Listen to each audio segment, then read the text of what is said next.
What's up, everybody? Welcome to an episode of Learning with Belvista Studios, and today I have Robin from Idle Courses with me. And Robin, I want to acknowledge you because I think that you bring so much value to the community. You share so much tips and resources, and you have your podcast and the academy, and I think that you impact the community really positively as well, helping people to upskill and land jobs. So thank you for that, and I just think it's awesome you being you. So just wanted to acknowledge you for that first up. I mean, obviously you're doing the same thing, so we are kindred spirits, and it's a pleasure to be here. Cool. Well, yeah. I guess what I love about what you're doing is it's really obvious to me that you are applying instructional design to your business.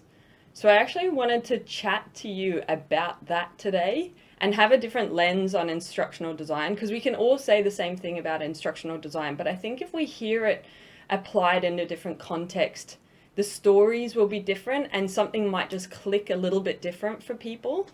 So I guess one of the things, if I just think of your website, because obviously I've been stalking you because I was like, wanting to learn lots from you. The first question I want to understand is, how do you decide what products, services, and the direction of your business as a whole, how do you decide that stuff? Well, how do I decide it now? Or how did I just like come up with it at the beginning? Because now, like probably in the last 12 months and where you're headed in the next 12 months. Yeah, so I think that right now it has everything to do with just the community that has been built up in the Facebook groups and on LinkedIn, and really, like, people just message me directly on Facebook. And so getting that learner feedback, if you will, I mean, since we're talking instructional design terms, really, they tell me how to serve them is how I view it. So for instance, even inside the academy, I have freelancers, and they come to me for advice inside the academy about all things about freelancing. And so then I'm partnered with Chrissy Tucker and Nicole to do that freelancing boot camp. And cool. And then even like with inside the academy, I noticed they asked me for certain things, and because I continue to kind of do just-in-time training, everything's recorded already in there, but I'll notice, because I do feedback on their work and on their assets, I notice things that are missing, like as in the cohort overall. And so that makes it really clear for me, well, what do they need next? And so that's kind of where, that part of my business is going. But really, in like next future, like next year or whatever, what's really cool is, because I love making digital course products, like I also have one for people who want to become veterinary assistants in the U.S. And then I have people in the academy who also are interested in their own passion projects.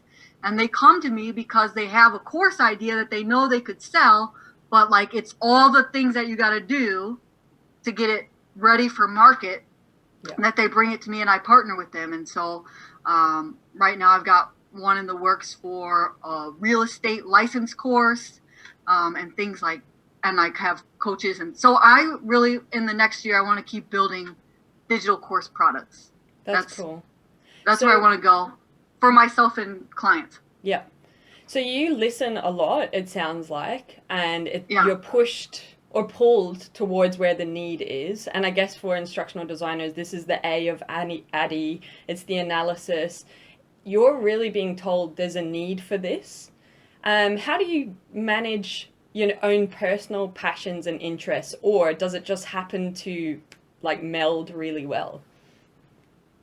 Oh, it happens to meld really well. I find that one of my favorite things to do now inside the business or whatever has to do with project management, and it has to do with building out landing pages, which is so random. I don't, I mean, obviously it's like being the instructor in the academy. That's one part that that I obviously love, but as far as like, the things that I do, I hardly like specifically go in and get my hands dirty. I'm always like a reviewer at this stage. And I find I really like that role. I really like being in that place where I kind of get to direct the whole thing, but I'm not necessarily the individual contributor. Yeah, that's Makes cool. sense? Yeah, Yeah. totally. Then, okay, so you're listening, there's all these needs identified that you see that your community or your learners need. How do you prioritize what you should focus your time on and produce next? So inside the academy, it's priorities based on what I'm seeing coming through my email. Yep. Like for instance, they send me their things, and I start to notice patterns. And so if I see a pattern, like for instance, I'm almost embarrassed to admit this, but I will because whatever. So there was a pattern that I noticed inside the academy for this third cohort, which is a lot of the first and second cohort, they came in, they understood what instructional design is. I think that they kind of had those core concepts in place, but they just needed all the other things to get a job. Yeah. But in this third cohort, I've attracted students that are missing some of the fundamentals of instructional design. And while a lot of that can happen through practice and building assets, when I started seeing things that look like blog posts instead of a course, I realized that I needed to just go through like Merrill's 5 principles of instruction. You know what I mean? Like just like, it's got to be problem centered, and we've got to do application. And so I just set up that next Friday, I'm going to do a training on that thing. And that became a priority because like, I can't, even if I could get you a job in instructional design, now you can't come out of the academy and not know how to design a course, because that would just be a failing. That would be a failure on my part. Yeah, that's cool. So that's how I prioritize that one. But then the other one, it's just like you said. I mean, when I realized, well, I know that you are doing great things for freelancers over in Australia, but there's also, the market is large and whatever, and so just the ability to partner with those other two for the freelancer bootcamp, cool. I thought would be one, good for people, but also honestly, I'm really kind of curious to see inside their businesses, and it's always it's kind of cool, like part of me to do this course, and since you're going to be teaching with me, I get to look under the hood of your business too. Yeah. So, and then you also get to share email subscribers and that kind of thing. So I really want to do a partnership. Yeah. And I think probably the third thing that I'm going to do will probably be, because like the last module that's going to be in the boot camp is kind of like a primer on how to create and sell digital course products, because I think that they are important for e-learning freelancers. Yep. Especially in today's market, and on the fact that it's like a $35 billion industry to sell courses online. Like, why shouldn't instructional designers be making them? Yep. Well, a lot of times they're not, because they are missing some fundamental pieces, like marketing and graphics and all that other kind of stuff, and sales pages. Yeah. And so that might actually probably lead into something about teaching instructional designers how to create digital course products. And so it just kind of comes out organically almost. Yeah. Does that make really sense? Cool. It does, but I think there's lots of like testing and looking at data. So a big thing that I just picked up there is you are looking at data to determine how you prioritize things. So you're looking at patterns, and that's the kind of measurable business goal. If we think about looking at working with clients, how many bullying and harassment complaints are coming through, what specifically are they about, but what you're doing is that from a different perspective, which I think is really cool. So you're listening, you've identified a need, you can see the measurable business goal for you, which is quite cool, and that helps you prioritize. And just actually one thing I noticed that you do really well, and all the tools that we're mentioning, I'm documenting them, I'll put them in the description, but you've got a great tool for people that are thinking about doing their own course, that you go through and figure out, look, is this even sellable? So I had a look at that. I think that's really cool. So I'll put the link in the description to that one as well. So this then brings me on. So you got the needs there. You know that you can have an impact through your business goal, your measurable thing. That's great. Then it's about prototyping and testing. How do you do that in your world? So, I mean, if we're talking about my world, like digital course product worlds, or my client world, I reckon those are two different things. Let's go with like your vital courses or the boot camp that you're talking about. Something like that. Okay. So for instance, even like with the Academy, Mm. I did a founding members launch. Okay. And in that launch, I only had one thing ready for them when they enrolled, which was the how to build your online portfolio. And I had, 12 little tiny lessons that take some step by step. I had a workbook, and they had to take action before they went to each of the next lessons. But that was it. Yep. That was all that I had in there. And then everything else was based upon feedback from them. Like, what do you want to learn next? They said, like, I gave them like a list of things of what I thought they needed to learn. And one of those things on the list was like, how to do interviews. And I thought that would have been like the last thing that they chose, and it was the first thing. So the very next lesson that I gave them was how to master your interview. That's cool. And so every week I would poll them. What do you want? What do you want to learn? And then from there, of course, you start, like you said, you start getting data because you start seeing what they are delivering to you because you're implementing feedback. And so I think and I encourage, I do some consultations for people that want to do digital course products too. Yeah. And you have to get people on the phone and ask them what their challenges are. I started a Facebook group. I pulled some of them off of the Facebook group to get on the phone and just say, how can I help you? And just help them over the phone. But also what I'm doing is I'm taking notes. How can I help you? What's hard about this? What can I do to fix this problem for you? Yeah. And I did that for every program except for my veterinary assistant program. Okay. I thought I could sell that to veterinarians. I was wrong. I should have done my market research, but now I've done my market research for people who want to become veterinary assistants. So I followed my own advice after a failure, but. Okay, so talk to me about that. Why did you do something different with that approach?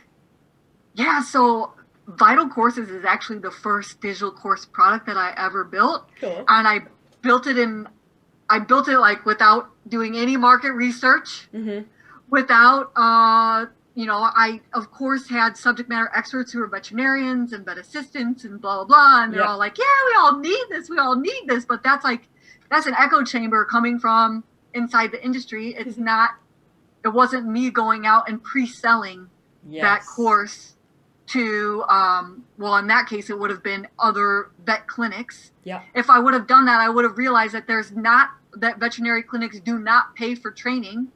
And then I would have pivoted, or I wouldn't have spent all that money. But the great thing about when you do create courses and you realize that you have chosen the wrong market is that, for instance, because it's a how-to program, I can now shift it.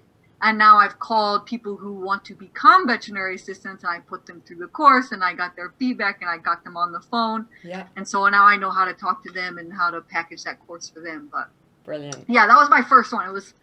I did not look at my market at all, which everything's an experiment. That's the thing. You're always learning. Like many years into business, you're like, oh shit, that was an F up, And yeah. So you just got to adjust.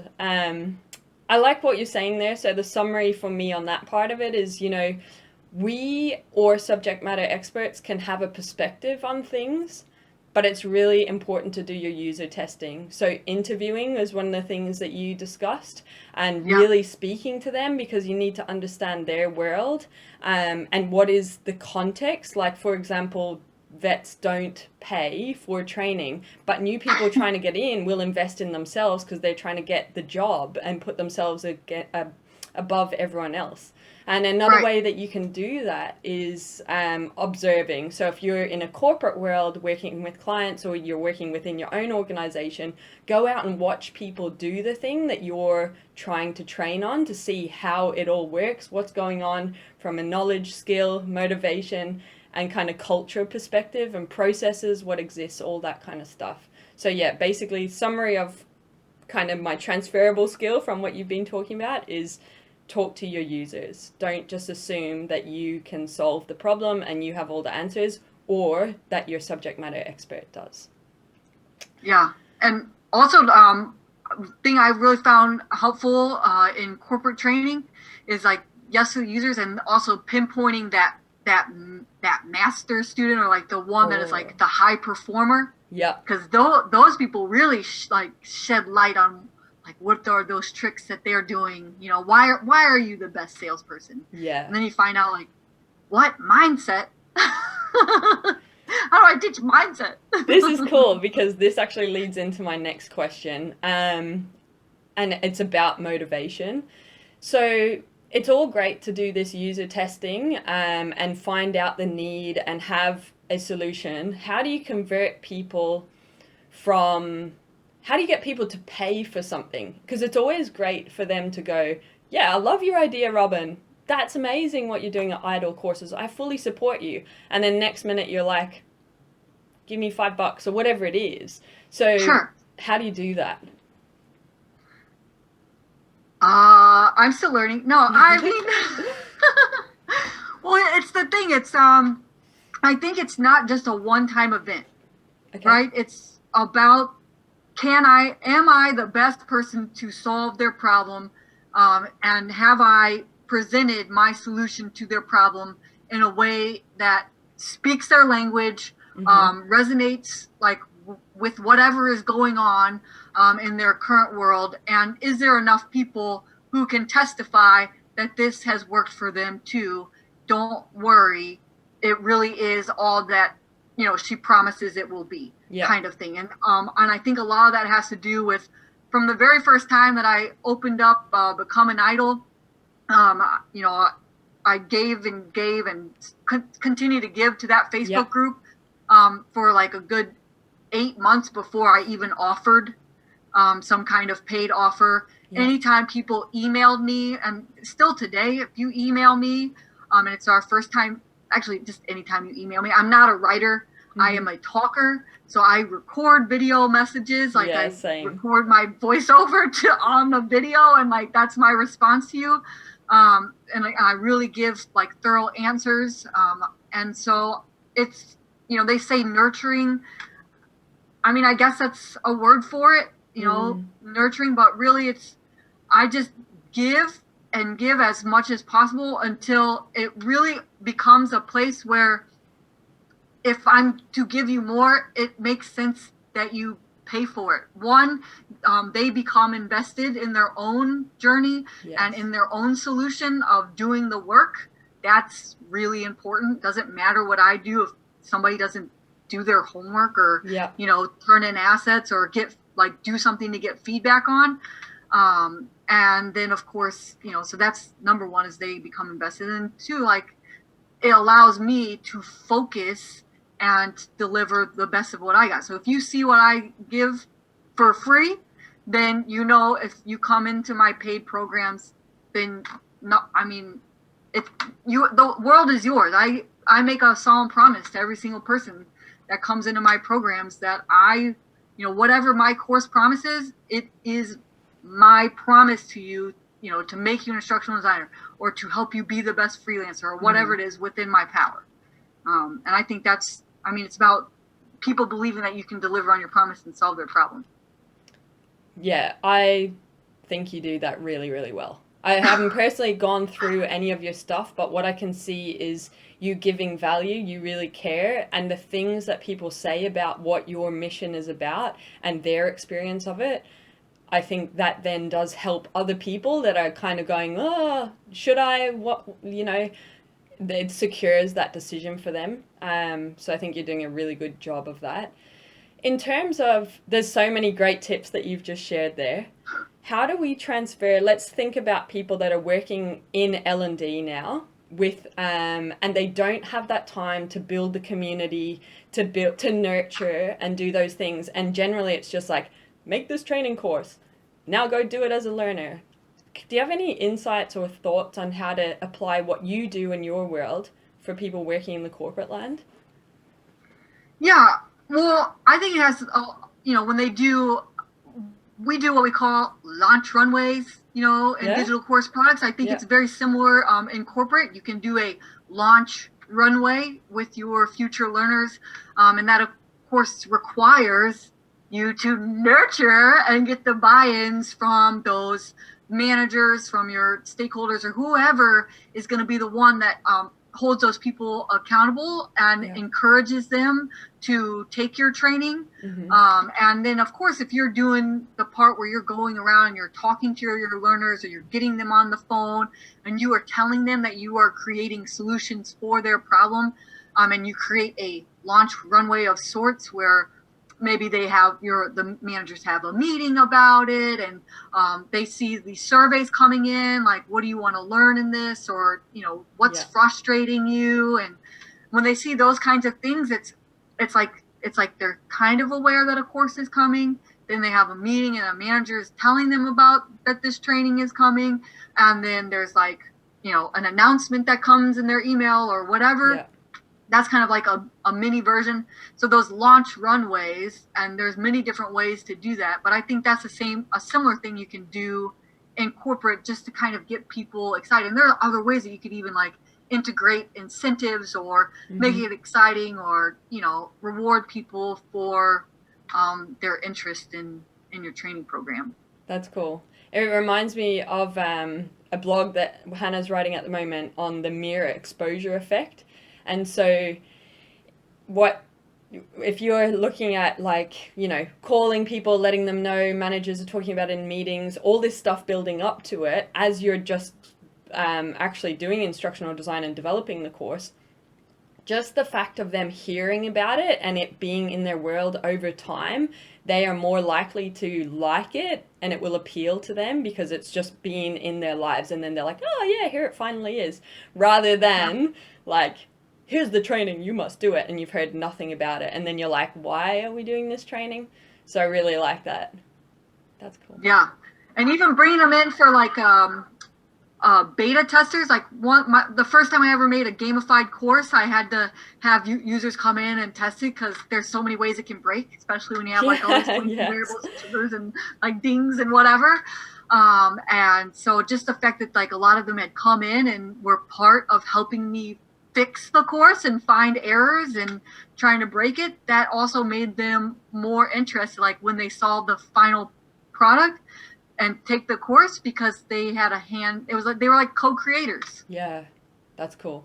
I'm just thinking the thing that people would be pushing back on right now in their heads are, we don't have time, my organization won't give me the support to do that kind of testing or build a campaign running up. Any tips of like quick wins or things that they could do?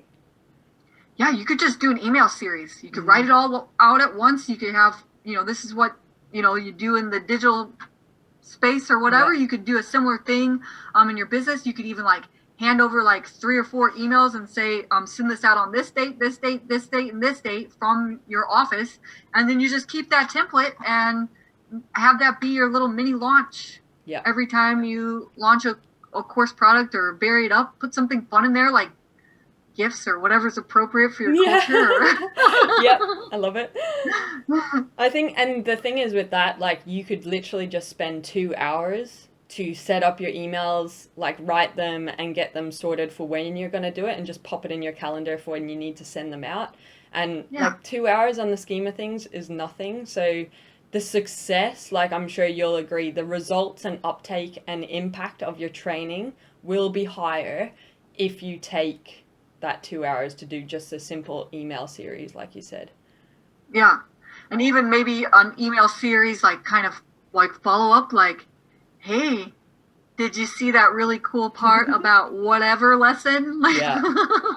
That's actually something, just as you said that, even the way you say it, little eyebrows going and stuff.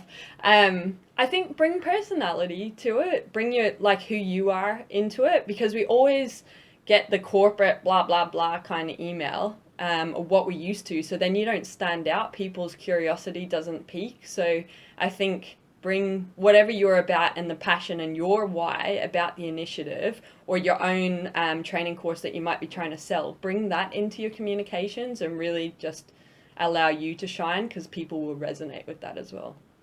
Yeah. Usually when you get those emails, they're like, you are out of compliance. You must take the sexual harassment course right now before you get the error of out of compliance. That's usually what they look like. That's usually what training emails look like here. Oh. That's funny. It's like the evil character maybe from like a Disney movie or something. Okay, so I want to switch things a little bit because there's two other things that I think you have great experience in that I want to get your opinion on. But thank you for playing with me in that, like, how do you do it for your business so that we can tell people different stories about instructional design and how it flips to their world. So next one is uni curriculums, university or college. Yeah. I guess, I don't know, there's probably people that have done that role for a long time. It's an older industry. I wouldn't say there's, I don't know actually, so I'm making assumptions. That's very naughty as an instructional designer. But what are your tips for people that are writing curriculums for universities that they can actually develop courses or curriculums for our world today? You mean make a transition from higher ed to corporate? No. Like they are like a uni lecturer, so they're still doing it, but they just, I guess that world, like if you're in that job, you've been doing it for a long time, you just want to simplify how you write the curriculum for your year or your semester, and it's easier just to get it done and then put your students through it. But I think that they could improve the learning experience in their classroom by doing some of the instructional design kind of practices or methodologies. Do you have any tips to help them take action on even one thing to improve their classroom experience for their students? Because I find, like, when I went to university, I did, what did I do? Like human resources, leadership type stuff, but it was like from many, like decades ago.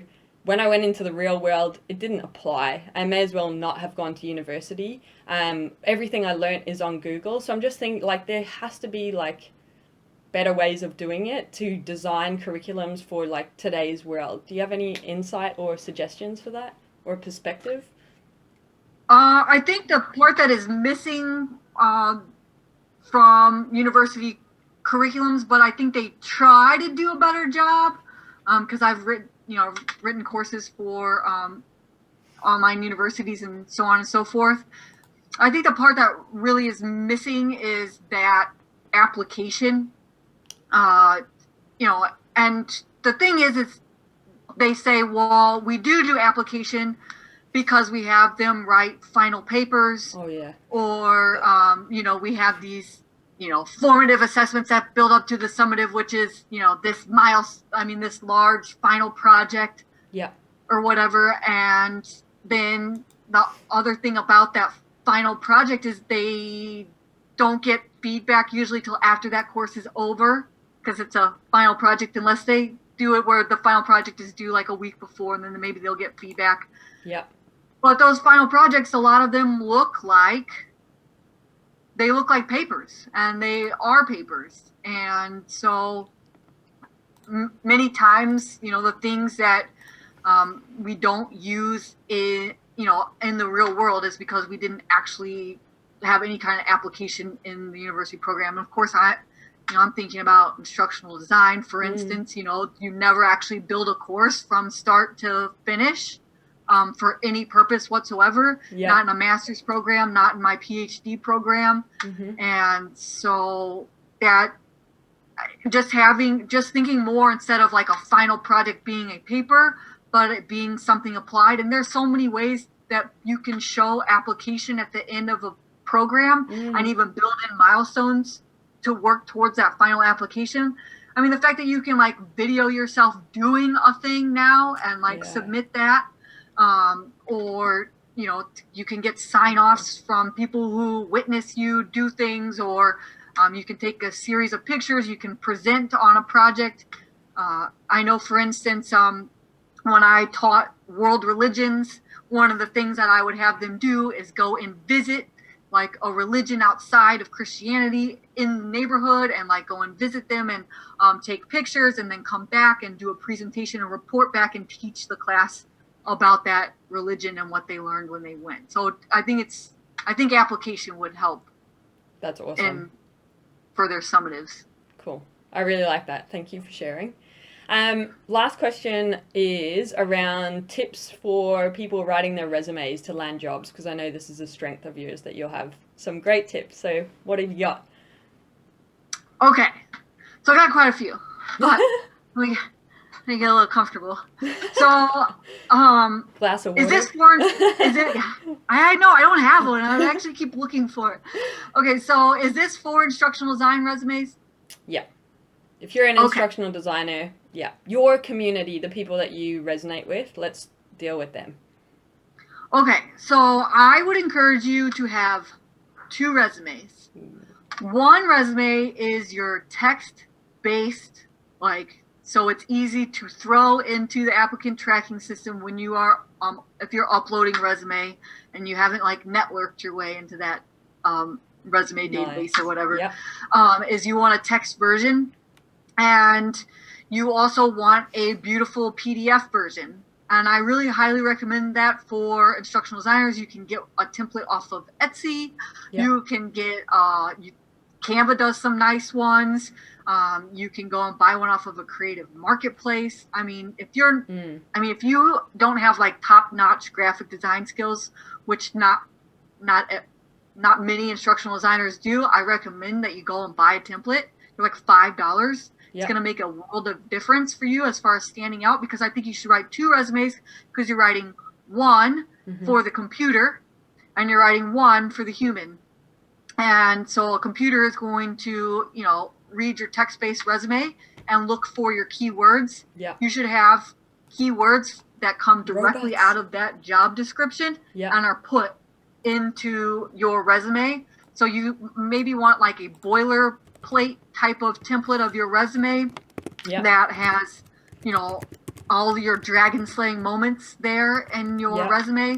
But then for each job that you apply for, you pull those keywords out and make sure that they show up a couple times in your resume that you upload there.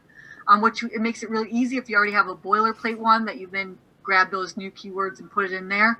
And then you have the pretty version, which, yes, you know, you can update with your job description keywords, but really it's so that it makes the human smile, and it's so that they like see that you have, you know, like you have an eye for detail, you can present yourself well. It still has the dragon slaying moments there under each of your positions. That's relevant work history. You list a bunch of your skills in there, and many of those systems allow you to upload both a PDF and a text-based version. So that's why I recommend that you have both. And a lot of times, the one that you'd send, say you do get a network connection, you'll have the pretty one ready to like just send to them directly if it doesn't have to go to applicant tracking system. Very clever. I like that. Yeah. What would you say the structure of the resume should be? Like, I don't know, experience, qualifications. How would you prioritize the hierarchy on the first page?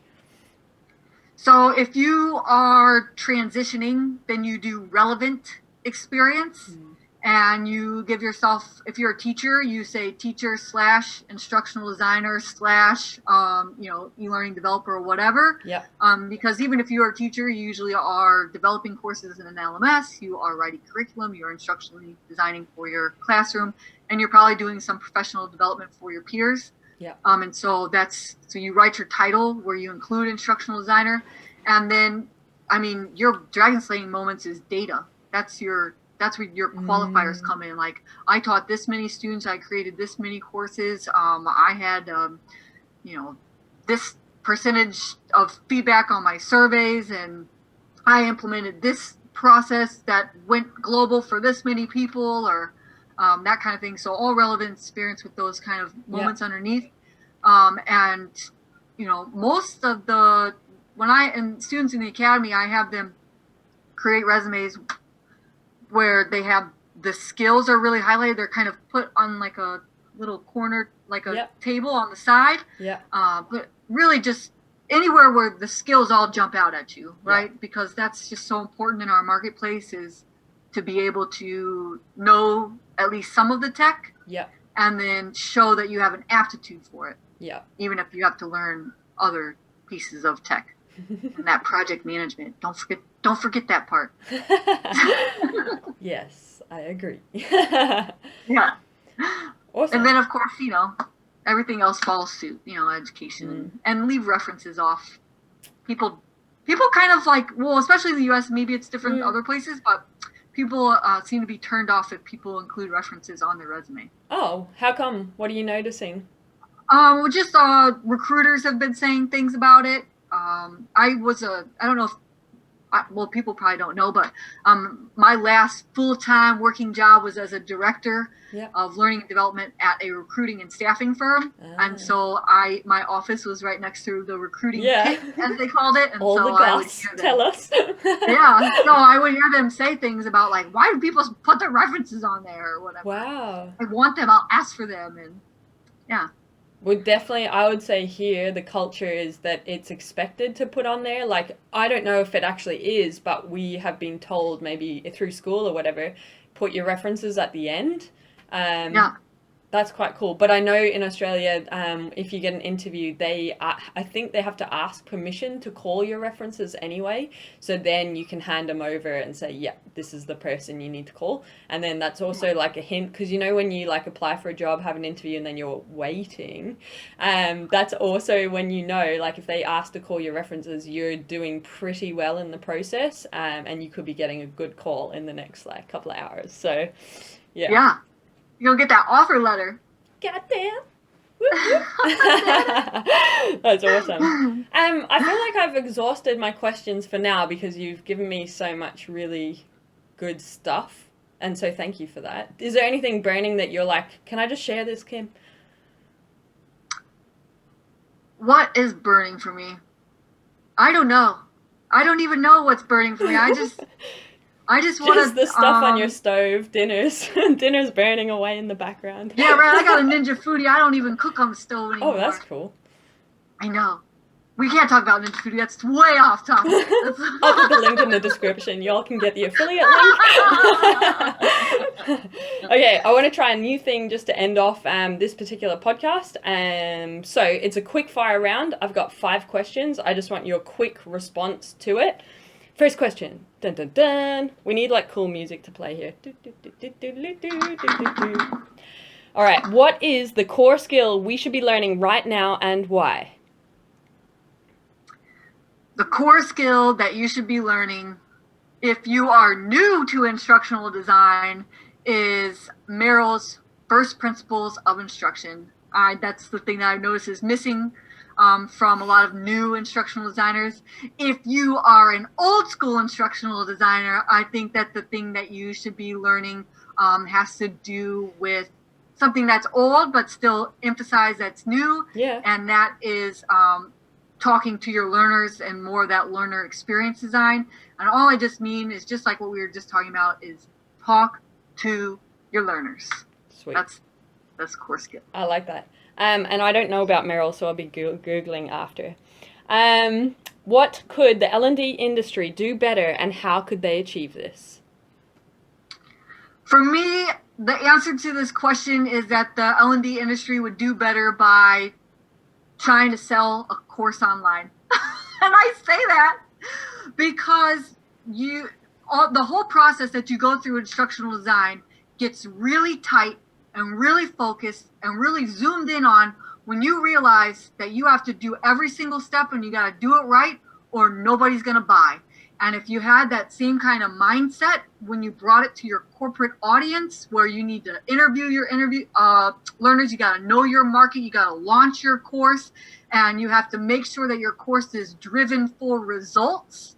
And that includes, of course, like giving, them application exercises, and then getting their real feedback to make that better and to prove that your course works.